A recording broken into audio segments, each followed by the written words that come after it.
ओम शांति। 29 अप्रैल 2026 बाबा के अनमोल मधुर महावाक्य सुनेंगे।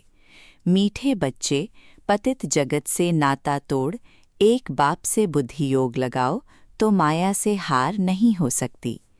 प्रश्न: समर्थ बाप साथ होते हुए भी यज्ञ में अनेक विघ्न क्यों पड़ते हैं? कारण क्या है? उत्तर: ये विघ्न तो ड्रामा अनुसार पड़ने ही हैं, क्योंकि जब यज्ञ में असुरों के विघ्न पड़े तब तो पाप का घड़ा भरे। इसमें बाप कुछ नहीं कर सकते, ये तो ड्रामा में नूंद है। विघ्न पड़ने ही हैं, लेकिन विघ्नों से तुम्हें घबराना नहीं है। गीत: कौन है माता कौन पिता है। ओम शांति। बच्चों ने बेहद के बाप का फरमान सुना। ये जो इस जगत के मम्मा बाबा हैं, ये जो तुम्हारा नाता है देह के साथ है, क्योंकि देह से पहले पहले माता की, फिर पिता की लागत होती है, फिर भाई बंधु आदि की होती है। तो बेहद के बाप का कहना है कि इस जगत में तुम्हारे जो माता पिता हैं उनसे बुद्धि का योग तोड़ दो। इस जगत से नाता नहीं रखो, क्योंकि ये सब हैं कलयुगी छी छी नाते। जगत अर्थात दुनिया, इस पतित दुनिया से बुद्धि का योग तोड़ मुझ एक से जोड़ो और फिर नए जगत के साथ जोड़ो, क्योंकि अब तुमको मेरे पास आना है। सिर्फ नाता जोड़ने की बात है और कोई बात नहीं और कोई तकलीफ नहीं। नाता जोड़ेंगे वो जिनको डायरेक्शन मिलता है। सतयुग में पहले नाता अच्छा होता है, सतो प्रधान, फिर नीचे उतरते जाते हैं। फिर जो सुप्ता नाता है वो आहिस्ते आहिस्ते कम होता जाता है। अभी तो बिल्कुल ही इस पुरानी दुनिया से नाता तोड़ना पड़े। बाप कहते हैं मेरे साथ नाता जोड़ो, श्रीमत पर चलो और जो भी देह के नाते हैं वो सब छोड़ दो, विनाश तो होना ही है। बच्चे जानते हैं बाप जिसको परम पिता परमात्मा कहा जाता है वो भी ड्रामा अनुसार सर्विस करते हैं, वो भी ड्रामा के बंधन में बंधे हुए हैं। मनुष्य तो समझते हैं वो सर्वशक्तिमान हैं, जैसे श्री कृष्ण को भी सर्वशक्तिमान मानते हैं। उनको स्वदर्शन चक्र दे दिया है, समझते हैं उनसे गला काटते हैं, परंतु ये नहीं समझते कि देवताएं हिंसा का काम कैसे करेंगे। वो तो कर नहीं सकते। देवताओं के लिए तो कहा जाता है अहिंसा परमो धर्म था। उन्हों में हिंसा कहाँ से आई? जिसको जो आया वो बैठकर लिख दिया है। कितनी धर्म की ग्लानि की है। बाप कहते हैं इन शास्त्रों में सच तो बिल्कुल आटे में नमक मिसल है। ये भी लिखा हुआ है कि रुद्र ज्ञान यज्ञ रचा था, उसमें असुर विघ्न डालते थे, अबलाओं पर अत्याचार होते थे। वो तो ठीक लिखा हुआ है। अभी तुम समझते हो शास्त्रों में सच क्या है झूठ क्या है। भगवान खुद कहते हैं इस रुद्र ज्ञान यज्ञ में विघ्न पड़ेंगे जरूर, ड्रामा में नूंद है। ऐसे नहीं कि परमात्मा साथ हैं तो विघ्नों को हटा देंगे। इसमें बाप क्या करेंगे? ड्रामा में होने का ही है। ये सब विघ्न डालें तब तो पाप का घड़ा भरे ना। बाप समझाते हैं ड्रामा में जो नूंद है वही होना है। असुरों के विघ्न जरूर पड़ेंगे। अपनी राजधानी जो स्थापन हो रही है, आधा कल्प माया के राज्य में मनुष्य कितना तमोप्रधान बुद्धि भ्रष्टाचारी बन जाते हैं, फिर उनको श्रेष्ठाचारी बनाना बाप का काम है ना। आधा कल्प लगता है भ्रष्टाचारी बनने में, फिर 1 सेकंड में बाप श्रेष्ठाचारी बनाते हैं। निश्चय होने में देरी थोड़ी ही लगती है। ऐसे बहुत अच्छे बच्चे हैं जिन्हों को निश्चय होता है, झट प्रतिज्ञा करते हैं, परंतु माया भी तो पहलवान है ना। कुछ न कुछ मनसा में तूफान लाती है। पुरुषार्थ कर कर्मणा में नहीं आना है। सब पुरुषार्थ कर रहे हैं, कर्मातीत अवस्था तो हुई नहीं है। कुछ न कुछ कर्मेंद्रियों से हो जाता है। कर्मातीत अवस्था तक पहुँचने में बीच में विघ्न जरूर पड़ेंगे। बाप ने समझाया है पुरुषार्थ करते करते अंत में जाकर कर्मातीत अवस्था होती है। फिर तो इस शरीर को रहना नहीं है, इसीलिए टाइम लगता है। विघ्न कुछ ना कुछ पड़ते हैं, कहाँ माया हरा भी देते हैं। बॉक्सिंग है ना, चाहते हैं बाबा की याद में रहें परंतु रह नहीं सकते। थोड़ा बहुत टाइम जो पड़ा हुआ है, धीरे धीरे वो अवस्था धारण करनी है। कोई जन्मते ही राजा तो नहीं होता है, छोटा बच्चा धीरे धीरे बड़ा होगा ना, इसमें भी टाइम लगता है। अब तो बाकी थोड़ा समय रहा है, सारा मदार पुरुषार्थ के ऊपर है। अटेंशन देना है, हम कैसे भी करके बाप से वर्षा लेंगे ज़रूर, माया का सामना ज़रूर करेंगे। इसीलिए प्रतिज्ञा करते हैं। माया भी कम नहीं है, हल्के से हल्के रूप में भी आती है, रुस्तम के सामने अच्छा जोर मारती है। ये बातें कोई शास्त्रों में नहीं है। बाप कहते हैं कि तुम बच्चों को अभी समझाता हूँ, बाप द्वारा तुम सद्गति को पा लेते हो, फिर इस ज्ञान की दरकार ही नहीं रहती। ज्ञान से सद्गति हो जाती है। सद्गति कहा जाता है सतयुग को। तो मीठे मीठे बच्चों को लक्ष्य मिला है। ये भी समझते हैं ड्रामा अनुसार झाड़ बढ़ने में टाइम तो लगता ही है, विघ्न तो बहुत पड़ते हैं, चेंज होना पड़ता है, कौड़ी से हीरे जैसा बनना पड़ता है। रात दिन का फर्क है। देवताओं के मंदिर अभी तक भी बनाते रहते हैं। तुम ब्राह्मण अभी मंदिर नहीं बनाएंगे, क्योंकि वो है भक्ति मार्ग। दुनिया को ये पता ही नहीं कि अब भक्ति मार्ग खत्म हो, ज्ञान मार्ग जिंदाबाद होना है। ये सिर्फ तुम बच्चों को मालूम है। मनुष्य को समझते हैं कलयुग अभी बच्चा है, उन्हों का सारा मदार है शास्त्रों पर। तुम बच्चों को तो बाप बैठ सभी वेदों शास्त्रों का राज समझाते हैं। बाप कहते हैं अभी तक तुम जो पढ़े हो वो सब भूल जाओ, उनसे कोई की सद्गति होती नहीं। भल करके अल्पकाल का सुख मिलता आया है, सदा सुखी सुख मिले ऐसे हो नहीं सकता। ये है क्षण भंगुर सुख। मनुष्य दुख में रहते हैं। मनुष्य ये नहीं जानते कि सतयुग में दुख का नामो निशान नहीं होता है। उन्होंने वहाँ के लिए भी ऐसी बातें बता दी हैं। वहाँ कृष्णपुरी में कंस था, ये था, श्री कृष्ण ने जेल में जन्म लिया, बहुत बातें लिख दी हैं। अब श्री कृष्ण स्वर्ग का पहला नंबर प्रिंस, उसने क्या पाप किया? ये है दंत कथाएं। सो भी तुम अभी समझते हो, जबकि बाप ने सच बताया है। बाप ही आकर सचखंड स्थापन करते हैं। सचखंड में कितना सुख था, झूठखंड में कितना दुख है, ये सब भूल गए हैं। तुम जानते हो हम श्रीमत पर सचखंड स्थापन करके उसके मालिक बनेंगे। बाप समझाते हैं ऐसे ऐसे श्रीमत पर चलने से तुम ऊंच पद पा सकेंगे। बच्चे ये जानते हैं हमको ये पढ़ाई पढ़कर सूर्यवंशी महाराजा महारानी बनना है। दिल भी सबकी होती है ऊंच पद पाने की, सबका पुरुषार्थ चलता है। अच्छे पक्के भक्त जो होते हैं वो चित्र साथ में रखते हैं तो घड़ी घड़ी उनकी याद रहेगी। बाबा भी कहते हैं त्रिमूर्ति का चित्र साथ में रख दो तो घड़ी घड़ी याद आएगी। बाबा को याद करने से हम सूर्यवंशी घराने में आ जाएंगे। कमरे में त्रिमूर्ति का चित्र लगा हुआ होगा तो घड़ी घड़ी नज़र सामने पड़ेगी। बाबा द्वारा हमें सूर्यवंशी घराने में जाएंगे। सवेरे उठते ही नज़र उस पर जाएगी। ये भी एक पुरुषार्थ है।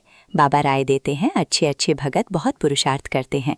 आंख खोलने से ही श्री कृष्ण याद आ जाए, इसलिए चित्र सामने रख देते हैं। तुम्हारे लिए तो और ही सहज है। अगर सहज याद नहीं आती, माया हैरान करती है, तो ये चित्र मदद करेंगे। शिव बाबा हमको ब्रह्मा द्वारा विष्णुपुरी का मालिक बनाते हैं। हम बाबा से विश्व का मालिक बन रहे हैं। इस सिमरन में रहने से भी मदद बहुत मिलेगी। जो बच्चे समझते हैं याद घड़ी घड़ी भूल जाती है, तो बाबा राय देते हैं चित्र सामने रख दो तो बाप भी और बरसा भी याद आएगा। परंतु ब्रह्मा को याद नहीं करना है। सगाई करते हैं तो दलाल थोड़े ही याद आता है। तुम बाबा को अच्छी रीति याद करो तो बाबा भी तुमको याद करेगा। याद से याद मिलती है। अभी माशूक के ऑक्यूपेशन का तुमको पता है। शिव के कितने ढेर भगत हैं। शिव शिव कहते रहते हैं, परंतु वो रॉन्ग है। शिव काशी विश्वनाथ फिर गंगा कह देते हैं। पानी के किनारे जाकर बैठते हैं। ये समझते नहीं कि ज्ञान का सागर बाप है। बनारस में बहुत फॉरेनर्स आदि जाते हैं देखने। बड़े बड़े घाट हैं, फिर भी सभी के बाप का मंदिर तो खींचता है। सब उनके पास जाते हैं। मंदिर तो किसी के पास जाएगा नहीं। मंदिर के देवताएं खींचते हैं। शिव बाबा भी खींचते हैं। नंबर 1 है शिव बाबा, फिर सेकंड नंबर में ये ब्रह्मा सरस्वती सो विष्णु, विष्णु सो ब्रह्मा, ब्राह्मण सो विष्णुपुरी के देवताएं, विष्णुपुरी के देवताएं सो ब्राह्मण। अब तुम्हारा धंधा ये रहा, हम सो देवता बन रहे हैं तो औरों को भी रास्ता बताना है। और सब है जंगल में ले जाने वाले। तुम जंगल से निकाल बगीचे में ले जाते हो। शिव बाबा आकर कांटों को फूल बनाते हैं।